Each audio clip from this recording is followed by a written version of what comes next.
Hello everyone, আমি সীমা আপনাদের সবাইকে আমন্ত্রণ জানাচ্ছি আমার কিচেনে। আজকে আমি আপনাদেরকে করে দেখাবো মাটন রেজালা, খাসির মাংসের রেজালা। চলুন দেখে নিই কী কী উপকরণ লাগছে আমাদের এই রান্নাটা করার জন্যে। আমি একটা বাটিতে আপনাদেরকে একটু পরেই দেখাবো। আমি মিশিয়ে রেখেছি 1 টেবিল চামচ মরিচের গুঁড়া, 1 টেবিল চামচ কাশ্মীরি চিলি মরিচের গুঁড়া, 4 চামচ ধনিয়ার গুঁড়া, 3 টেবিল চামচ জিরার গুঁড়া, 1 টেবিল চামচ হলুদের গুঁড়া, আধা টেবিল চামচ গরম মশলার গুঁড়া আর আধা কাপ বেরেস্তা। এগুলো সবগুলো একসাথে আমি মিশিয়ে রেখেছি। এটা পানি দিয়ে আমি পরে পেস্ট করে নেব। আর এখানে আমি রেখেছি 4 টেবিল চামচ জিঞ্জার গার্লিক পেস্ট, এবং ওখানে আমি নিয়েছি, আপনারা দেখতে পাচ্ছেন, এটা হচ্ছে ভাজা জিরার গুঁড়া, 2টা কার্ডামাম, 2টা সিনামন স্টিক, এবং এটা হচ্ছে নাটমেগ, আর এটা হচ্ছে জাভিন্ত্রী মানে জয়ত্রী গুঁড়া, আর হচ্ছে এখানে আপনারা দেখতে পেলেন আমি টমেটো স্লাইস করে রেখেছি এবং আধা কাপ বেরেস্তা রেখেছি, সেটা আমি একদম শেষে দিয়ে দেব। এখানে আমি পেঁয়াজটা ভেজে এটার ভিতরে মাংসটাকে 10 মিনিটের জন্য ভাজবো, কারণ এই 10 মিনিট ভাজলে খাসির মাংসের যদি কোনো গন্ধ থাকে সেটা চলে যাবে।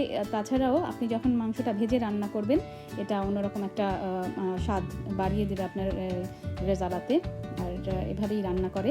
সো আমি এখন এর মধ্যে সেই পেস্ট করে রাখা মশলাটা অ্যাড করে দিচ্ছি, এবং আমি অন্যান্য সব মশলাগুলোই এর মধ্যে এখন মিশিয়ে দেব। গুঁড়া মশলা, আস্ত মশলা এবং জিঞ্জার গার্লিক পেস্ট সব কিছু আমি এগুলো একসাথে মিশিয়ে খুব ভালো করে নেড়ে, আপনারা দেখতে পাচ্ছেন আমি সবগুলো মশলা মিশিয়ে দিচ্ছি। ভালো করে আপনাদেরকে মিশিয়ে দিতে হবে মাংসের সাথে, এই ভাজা মাংসটার সাথে সব মশলাগুলো। এখন আমি এখানে 3 কাপ গরম পানি রেখেছিলাম, সেই 3 কাপ গরম পানি দিয়ে এটাকে আমি 40 মিনিটের জন্য ঢেকে দেব, এবং 40 মিনিট পরে আমি টমেটো অ্যাড করব এর মধ্যে, কারণ প্রথমেই যদি আমরা টমেটো দিয়ে দেই তাহলে সুন্দর কালার হবে না আর খেতেও ভালো লাগবে না।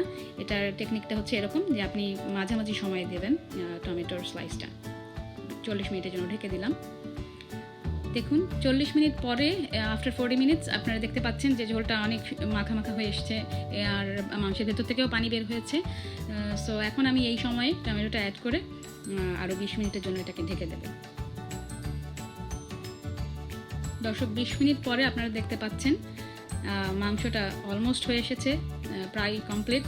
এখন আমরা আমাদের সেই বেরেস্তা, 1 কাপ বেরেস্তার আধা কাপ আমরা মশলার সাথে মিশিয়েছিলাম, আর বাকিটা আমরা এখন দিয়ে দিলাম। এখন আমি 10 মিনিটের জন্য ঢেকে দেবো। দেখুন 10 মিনিট পরে আমি এটাকে সার্ভ করছি, সাজিয়ে দেখাচ্ছি আমি আপনাদেরকে। দর্শক, আপনারা দেখতে পাচ্ছেন তৈরি হয়ে গেছে আমাদের মজাদার খাসির মাংসের রেজালা। এটা রান্নাটা খুব সহজ পদ্ধতি, একটু সময় নিয়ে সুন্দর করে রান্না করলে। আমি লবণ চেক করেছি, সব কিছু চেক করেছি, একদম পারফেক্টলি হয়েছে। এবং এটা আপনারা সাদা ভাত, পোলাও, ব্রেড অথবা বিরিয়ানির সাথে খেতে পারেন। আর আশা করি আপনাদের আমার এই রেসিপিটা ভালো লেগেছে। যদি ভালো লেগে থাকে তাহলে আমাদেরকে সাবস্ক্রাইব করতে ভুলবেন না, কারণ আমরা আরও নতুন নতুন রেসিপি এবং আইডিয়াজ আপনাদের সাথে শেয়ার করব। দেখা হবে আবারও নতুন কোনো আইডিয়া অথবা নতুন কোনো রেসিপি নিয়ে। সে পর্যন্ত সবাই ভালো থাকবেন।